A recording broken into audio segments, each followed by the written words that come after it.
Autospordisaade Kurvid sirgeks alustab. Täna saates Kreeka MM-ralli, Lõuna-Eesti ralli Võrumaa teedel. Kurvid sirgeks on jõudnud Kreekasse, Loutrakisse, see on üks 100 kilomeetrit Ateenast ja siin algab Kreeka MM-ralli ja meie oleme siin selleks, et eelkõige jälgida siis seda, kuidas Robert Virves ja Jaakko Viilo püüavad omal MM-sarja punkte. See on neil teine ralli, mis läheb punktiarvestusse ja kui mehed on öelnud välja, et eesmärk sel hooajal on väga kõrge koht või koguni tiitel WRC2 sarjas, siis Kreeka ralli, kus Virvesel ja Viilol on läinud siiamaani väga hästi, on väga oluline kihutamine. Teise eestlasena on stardis Robert Jürgenson, tema jaoks see ei ole WRC2 sarjas punktiralli, aga ta on oma Fordiga siin kohal ja kogub lihtsalt keerulistes teedes ja oludes kogemusi. Nii et vaatame, mida meie mehed enne rallit rääkisid. 7-80% rallist on tegelikult täitsa uus, mida me ei ole näinud eelnevatel aastatel. Et selles osas on kindlasti võib-olla teistmoodi või keerulisem, kuigi samas jälle võrdsem võib-olla teistega võrreldes, et keegi ei ole enamus katseid siin sõitnud. Kui palju siin selle ralli nüüd on niisugust lihtsalt, et ma panen pedaali põhja ja kihutan ja kui palju on seda, et sa jälgid ka konkurente, sätid selle järgi taktikat, kes kus asetseb ja mis punkte on parasjagu vaja nagu ära võtta? No ütleme, see ralli on selles suhtes pikk, et lõpuks isegi pühapäev üksi on veel päris tummine. Et see on kindlasti see ralli, mis ei ole enne läbi, kui ta nagu päriselt täitsa läbi on. Kuidas sulle iseenesest sellised katkised ja rasked teed sobivad? No selles mõttes nii palju, kui ma mäletan, siis Kreekas ikkagi suutsime nagu seda pikka plaani hoida ja pigem on sobinud, aga jah, siin kahjuks siin WRC2 on see lugu, et kui sa hakkad veidi tagasi hoidma, siis oledki juba top 10 väljas, et siin on selles mõttes enamus ikkagi lähevad väga suure hooga ja ega siin väga auto säästmisest on nagu võimatu rääkida. Ja nüüd oleme jõudnud Ateena külje all asuvasse Elinikoni spordiparki, kus mu seljataga oleval paarisrajal sõidetakse selle ralli esimene kiiruskatse. Ja see on legendaarne paik. Rohkem 60 aastat asus siin Ateena rahvusvaheline lennuväli, mis lõpetas oma tegevuse 2001. aastal ja pärast seda ehitati siia 2004. aasta Ateena olümpiaks mitmed olümpiamängude rajatised. No kõige huvitavam ehitis ilmselt siin olümpiaal ka oli korvpallihall. See ehitati lennukite angaarist, sisuliselt angaarid lammutati, jäid alla saanud metallkonstruktsioonid ja sinna sai siis 15 000 pealtvaataja mahutavusega korvpallisaal, kus peeti olümpia alagrupiturniiri mängud. Pärast olümpiat jäi see korvpallihall veel pikaks ajaks kasutusse ja see lõpetas oma tegevuse 4 aastat tagasi ja nüüdseks on see hall lammutatud. Ja nagu näha, on siis korraks saanud sellest paigast ka rallimekka ja siin selle kiiruskatse jälgijaid on oma 10 000 inimest, kes siia on kokku tulnud. Võib-olla see melu ei ole nii uhke, kui me oleme näinud võib-olla Portugalis ja mõnes muus sellises legendaarsemas rallipaigas, kuid rahvast on oma jagu ja selle paarisraja sõitu, üks mikiire katset nad siin jälgivad. Aga tegelikult siin selles paigas saab siis korralik spordipark. Siin kõrval on kergejõustiku staadion väikse tribüüniga, seal kõrval olid veel heiteplatsid. Siin tulevad muud spordirajatsid ja seal taamal. Näete, on Kreeka kõige kõrgem maja, 200 meetri kõrgune, seda alles ehitatakse ja võib-olla tahate ette kujutada, kui kalliks näiteks kujunevad seal korterid kõige kõrgematel korrustel. Aga see on niisugune pisike ülevaade lihtsalt sellest esimesest ralli proloogist ja õigeks kihutamiseks läheb ikkagi reedel. Reede hommikul on sõidetud 3 kiiruskatset, kokku siis 4 koos neljapäeva õhtuse kiiruskatsega ja eestlaste jaoks on üks väga hea uudis, üks väga halb uudis. Alustame siis halvast uudisest. Robert Jürgenson sõitis teelt välja ja pidi selle päeva katkestama, kas ta homme jätkab või mitte, seda me praegu veel ei tea, kuna me ei ole ta endaga rääkinud. Aga positiivne uudis on see, et Robert Virves on teinud väga head sõitu ja nüüd pärast 4. kiiruskatset asub ta väga kõrgel teisel kohal. Jah, ma arvan, et ütleme suures pildis plaanipäraselt. Jamadest hoidunud seni ja ütleme sõidu poolest ei ole liiga rahul, aga hetkeseisuga üldpilt on hea. Kurvit Sirgeks on jõudnud reedese rallipäeva finišisse siia hooldusalasse ja kohe-kohe on siia tulemas ka Robert Virves. Esimene täispikk päev on lõppenud, on meie jaoks hästi lõppenud. Robert Virves asub WRC2 arvestuses teisel kohal. Liider on Andres Mikkelsen, nii et kõik on hästi ja vaatame, kuidas Robert ise selle päeva kokku võtab.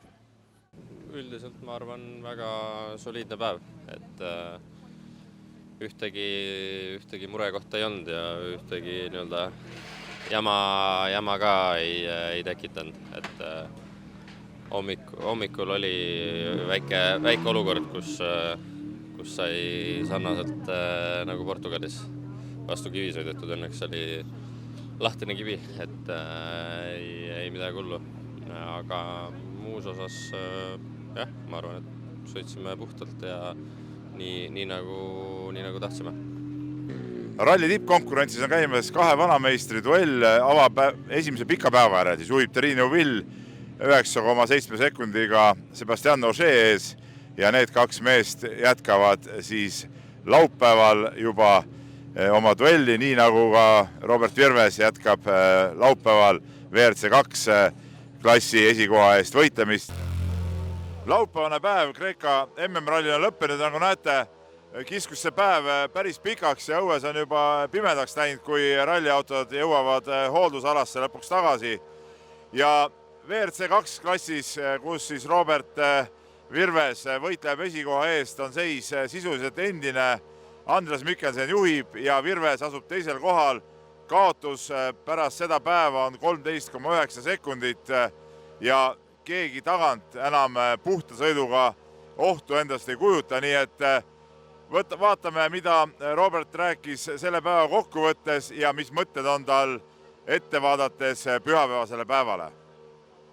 Ma usun, et kui tagasi vaadata, siis esimene katse välja jätta, siis oli tegelikult soliidne päev, et hommikul paraku sai liiga rahulikult sõidetud ja lõpuks sellest kasu polnud. Nagu ma ralli alguses ütlesin, et kui lähed rehve hoidma, siis keegi sõidab ikka mööda.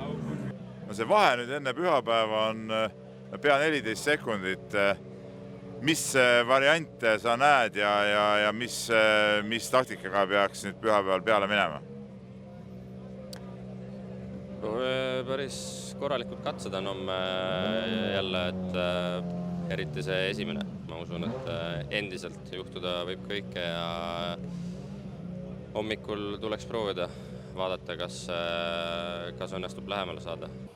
Ja nii nagu Robert Virves ütles laupäeva õhtul, ta läheb pühapäeva hommikul ründama ja nii ta ka läks Andres Mikkelseni vastu, siis esimesel kiiruskatsel tuli endal väike aps sisse, võib-olla see vahe nii palju ei vähenenud, aga hoidis ta Mikkelseni surve all ja Mikkelsen lõhkus oma autol siis päeva teisel katsel rehvi ja nüüd 2 kiiruskatset enne lõppu on Robert Virvese edu tiimikaaslase ees minut 20 ja kindel liidri koht.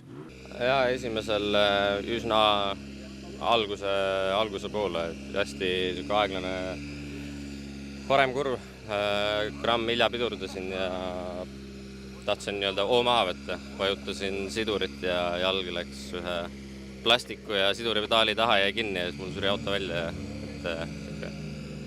Väike seik, aga ei, natuke kaotasime selle aega, et seisime ja käivitama pidime, aga peale seda oli okei.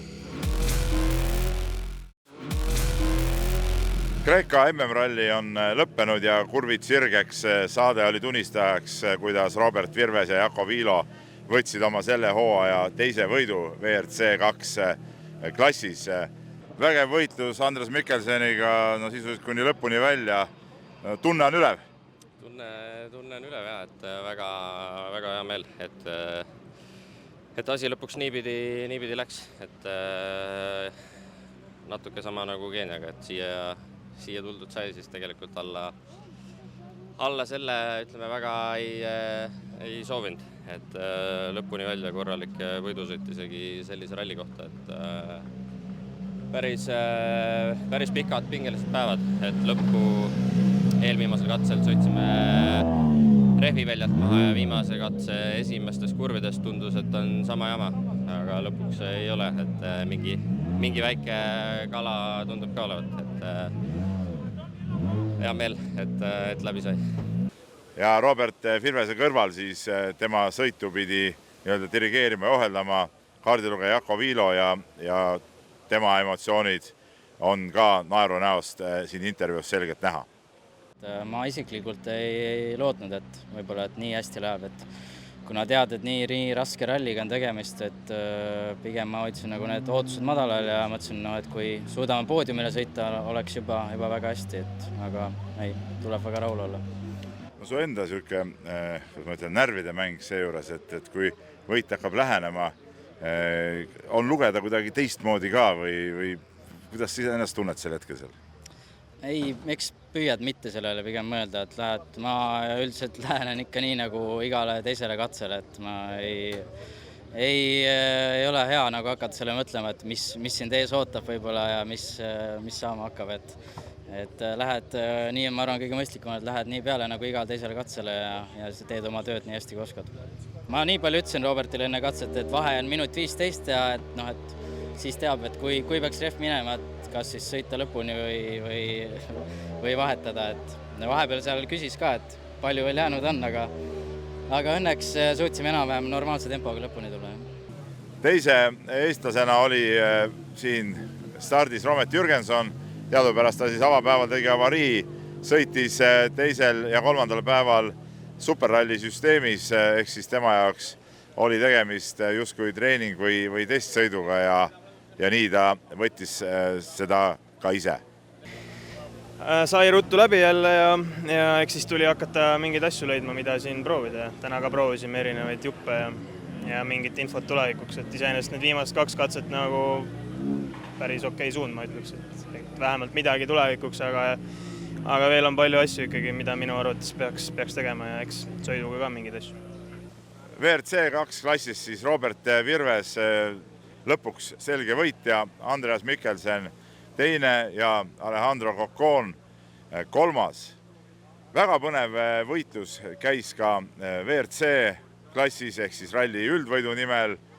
Sébastien Ogier, Terrine Vill pidasid maha väga kõva legendide duelli ja eelviimase kiiruskatsel Terrine Villil purunes rehv ja veidi hiljem ka teine rehv, nii et kaotas seal palju aega ja Sébastien Ogier sai kindla edumaaga minna juba viimasele kiiruskatsele ja loomulikult ta seal võiduga vormistas, aga ta ei vormistanud seda lihtsalt niisama, vaid ta vormistas selle nii, et ta võttis punktikatse võidu ja võttis lisaks ka terve pühapäevase päeva võidu ning kokku siis Sébastien Ogier'le karjääri teine esikoht Kreeka MM-rallil ja seda absoluutselt maksimumpunktidega 35 punkti ning see on juba MM-i vaates, kui me räägime sellest, et Ogier võiks teha Ogier'd nagu eelmine hooaeg, jättes mõned rallid vahele ja üritada maailmameistriks tulekut, siis need punktid olid väga olulised ja selles graafikus ta igal juhul liigub.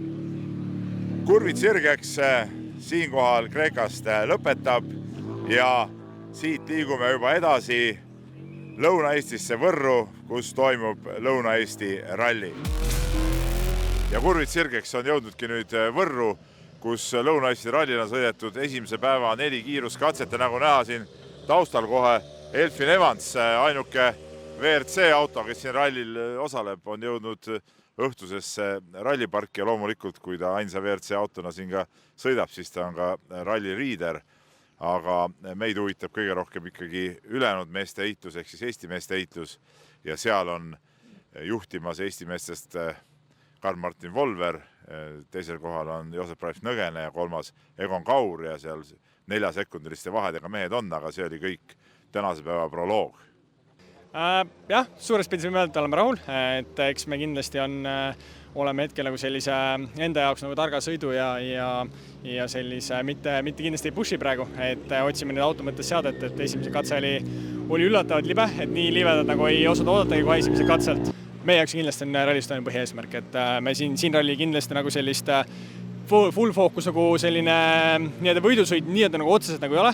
Nii rääkis siis Karl-Martin Volver esimestest kiiruskatsetest, nagu aru saite, kuigi ta on Eesti meestest kõige kiirem, siis käib kogu töö Rally Estoniaks valmistumise nimel. Ja nüüd järgmisena siis Joosep Ralf Nõgene. Tegelikult on suht positiivne, et tegelikult me ei teinud ju testi enne rallit ja sõidame hankuiga ja põhimõtteliselt esimene katse oligi esimene kord, kui gaasi sai panna peale Jyväskylät, et pigem oli nagu kergendus S-katse lõpus, ma arvan, et Volveriga enam-vähem tempos olime, et ainult mingi 3 sekki kaotasime. Joosep Ralf Nõgene siis, kuigi ta on teisel kohal ja kaotab Volverile, oli ka oma sõiduga rahul ja täidab siin omi eesmärke ja kolmanda mehena tuleb siis vanameister Egon Kaur. Meil oli test jube lühikeseks, et me saime ainult 30 kilomeetrit alla teha, et esimene tutvus on selle autoga nagu väga üürike olnud, et siis ongi selle ralli eesmärk samamoodi, me proovime siin erinevaid lahendusi, iga service proovime mingid seadestuse muudatused läbi ja siis proovime ralli lõpuks saada mingid suunad ka juba järgmiseks testiks, et Rally Estoniat on ka 11 plaanis. Need olid siis 3 Eesti mehe mõtted Lõuna-Eesti ralli esimesest päevast, kui sõideti 2 kiiruskatset metsas, mis olid korralikult 10-kilomeetrised ja 2 sihukest naljakatset siin linna vahel 600-700 meetri pikkused. Tõsiseks ralliks läheb laupäeval ja siis juba näeme, kes nendest 3 mehest või hoopis äkki keegi teine, kedest me praegu ei rääkinudki, hüppab esile. Lõuna-Eesti ralli on lõppenud ja lõppes see loomulikult Elfyn Evansi ja Scott Martini võiduga, kes olid ainsana siin WRC autoga, kuigi viimase kiiruskatsel juhtus neilgi väike äpardus ja rehvi purunemine, nii et vähemalt ühest katsevõidust jäid nad ilma, aga loomulikult suurt pilti see ei muutnud ja said mehed siin Rally Estoniaks teha väga korraliku testi ja usun, et jäid sellega rahule. Meie jaoks oli aga põhiline 3 Eesti tippmehe heitlus ja Karl-Martin Volver võitis selle. Teiseks tuli vanameister Egon Kaur ja kolmandaks Joosep Ralf Nõgene, et Volver oli tegelikult läbi ralli neist kõige kiirem. Kaur ja Nõgene vahetasid kohti ja seal käis päris sekundis võitlus, aga lõpuks Egon Kaur jäi ikkagi peale ja nüüd saamegi vaadata siis, mida mehed ralli lõpetuseks rääkisid. Oled võidule õnnelik või oled selle üle õnnelik, et said autot nüüd piisavalt testida ja proovida? Ma arvan, et mõlemad, et selles suhtes, et saime nii-öelda kilometraaži, tulime ikkagi nii-öelda üldjoontes ikkagi tervet lõpuni, et eks see stangekulu, eks see on nii-öelda paratamatus ralliga, et seda peab arvestama. Aga ei, selles suhtes, et tunne on mega, saime kilometraaži, saime uusi teid, saime uusi kogemusi ja just autoseadistuse mõttes läksime iga sammuga, mis me tegime, läksime alati nagu paremuse poole. Aga ei, siit on kindlasti veel on seda seadistust veel edasi minna. Aga kõik see tulebki kilometraažiga ja kogemusega ja eks see nii-öelda selline testiralli mõttes oli see kindlasti väga hea ralli, sest et alati me oleme enda jaoks nagu mõelnud selle, et on mõistlik sellised väiksemad rallisid teha ette, kui nii-öelda ainult testida, sest et sul on ikkagi nii palju erinevaid katseid, sul on erinevad tee nii-öelda siis karakteristikat ja sa pead selle asja ilusti kokku panema, samas ka võistluspinge, et see võistluspinge mõttes see test on kindlasti hoopis teine, mis on ainult test, et see paneb sellise seadistuse koha pealt ka hoopis teistpoodi peab mõtlema ja näed, kuidas saad ennast teistega võrrelda, et selles suhtes on kindlasti see väga hea, et jah, pinnase mõttes natukene võib-olla erinevad, aga samas saime selle autoga jälle uusi nüansse, et saime Soomest kiiremat osa, saime siit aeglasemat osa, selliseid siduvaid kohtasid, et kindlasti see oli meie jaoks väga vajalik kogemus siit kaasa võtta ja ilusti auto ikkagi lõpuni tuua ja et olla Rally Estoniaks valmis, et see on kindlasti nagu oli meie jaoks see põhieesmärk. See oli siis alati väga jutukas ja ladusalt rääkiv Karl-Martin Volver, parim eestlane ja vaatame nüüd, mida vanameister Egon Kaur rääkis. No Egon Kaur Lõuna-Eesti rallil Eesti meestest teine võib selle testimise kõrvalt tulemusega rahule jääda. Ma arvan jah, et kuna meil tulemuse järgi otseselt ei tulnudki, siis ma arvan, võib igati rahul olla selle nii-öelda testiralli tulemusega, et päris palju palju asju sai läbi käidud, palju murekohti leitud, et kui neid hakata nii-öelda vahetult ju enne Estoniat katsetama, et siis ma arvan, jääks mõne asjaga hiljaks. No mis need põhiasjad olid, millele sa tähelepanu pöörasid või mida sa pidid enda jaoks nagu mugavamaks siin tegema? Auto ikkagi käitumuslikult on päris tugevalt erinev Škodast, millega ennem ma olen sõitnud, et nii inseneriga sai erinevaid asju siin proovitud ja läbi räägitud, et nüüd on nädal veel vahet, saab olemasolevat materjalile rohkem läbi käia ja natuke analüüsida ja ma arvan, et siis sinna järgmisesse testi juba veel viimased lihvid anda. No, nagu näha, Egon Kauri jaoks oli see täielik testimine, pole ta sellise autoga ammu sõitnud ja nii eile kui täna see toon, miks seda rallit sõideti ja kuidas sõideti, oli samasugune, aga nüüd siis lõpetuseks Joosep Ralf Nõgene. Ma arvan, et oli rohkem positiivset ikka, et kui olid niisugused Rally Estonialikud katsed, eelkõige see viimane just, siis me suutsime nagu autoga saime hästi hakkama ja hoog oli hea, et siis kui tee oli pehme, mida Estonial liiga palju ei näe, sellisel kujul olime natuke hädas ja teisel läbimisel meil auto ei olnud rööbaste jaoks ka seadistatud ja seal oli ka niisugune pidevalt viskas nagu rööpast välja ja seal siis ka ajaliselt hävisime, aga ei, ma arvan, väga vajalik ralli ja sai jälle just see, et sai Hankuviga sõita natuke ja kindlasti on palju mõtteid veel, mida testis proovida nii rehvi kui autoga. No, kaotust tuli seal paarkümmend sekundit lõpuks Volmerile, et kui palju sa seda vahet jälgisid või see tulebki sellest nendest seadistustest ja asjadest või kui oluline sinu jaoks oli? Mõnes mõttes ta ei ole oluline, sest et Volver sõidab teise rehviga, aga eks ega see rehv nagu nii palju ka ei mõjuta, et okei, natuke üllatav oli see 9. katse aeg, et seal ta oli väga nobe, aga eks seal rööpas, kui julged ja nii-öelda usaldad pidamist, siis sealt see aeg tulebki, aga ma arvan, pigem on olulisem see, et meil endal on hea tunne, et nagu ma ütlen, me sõidame oma autoga, et siin nädal aega enne Estoniat ei ole mõtet mingeid liigseid riske võtta, et see kuhugi puu otsa sõita, et see ka kindlasti mõjutas. Kurvid sirgeks seekord lõpetab. Oli meil siis Kreeka ralli ja nüüd siin Lõuna-Eesti ralli ning ega ei olegi pikalt oodata. Nädal ja mõned päevad veel ja algab Rally Estonia ja seal on kõik need mehed, keda te siin saates nägite eestlastest, on seal stardis, nii et tasub oodata ja loomulikult on ka Kurvid sirgeks saade seal kohal.